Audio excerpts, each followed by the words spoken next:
Wala guys. Hindi nasolusyonan ng mga technician kung nasaan yung problema. Nananatiling hand mode. Oh, dapat niya na i-auto yan. Hand mode niya yun. Para lang mag-produce ng tubig dun sa boiler. Dapat sana yan guys, automatic yan. Kasi pag automatic yan, lahat ng system doon, lahat ng device ng system ay nakakamandang auto. So yung mga protection niya ay naka-auto. So meron siyang protection. Ngayon wala siyang protection. Wala yung protection guys, ay loads. Ang tanging protection niya ay ako. Tinitingnan ko yun, minomonitor ko yung pressure gauge na yun. Pag nag 250 yung pressure gauge na yun, yan. Pag nag 250 yan, need kong i-shutdown dito. Need kong i-octo. Dahil manual mode yan eh. Naka-hand mode siya. Hindi siya automatic. Napaka-risk ng mga ibang lahi na ito magtrabaho.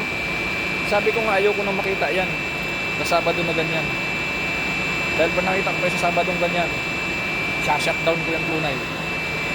Bahala sila sa buhay nila. Inis ako dyan guys sa ganyang sistema. Ayoko nung trabaho na basta na lang. Kasi yung seguridad natin ang iniisip natin dito. Yung safety natin. Safety ng device, safety ng system, at safety ng tao. Boiler yun, hindi yun joking. Hindi joke yun. Boiler yun. Steam ang karga nun. Pag sumabog yun, pinalo pa nun ng bomba. Paano kung sumabog yun doon? Eh di pati yung hospital nadamay. Dahil sa kalukuhan nila. Ini-ooperate nila ng ganyan.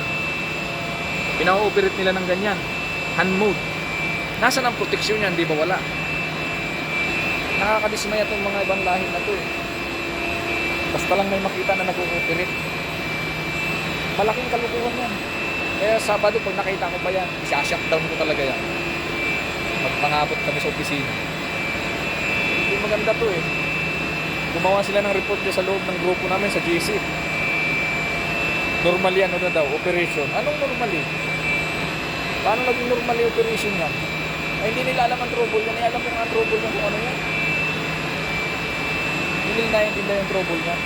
Ang trouble yan na ando sa high level switch. Dahil na-reach na yung high level, kailangan mag-cut off. Doon dapat sila pumukos. Hindi at kung ano-ano na mga pinagbubuksan nila dito. Nakaka-high blood.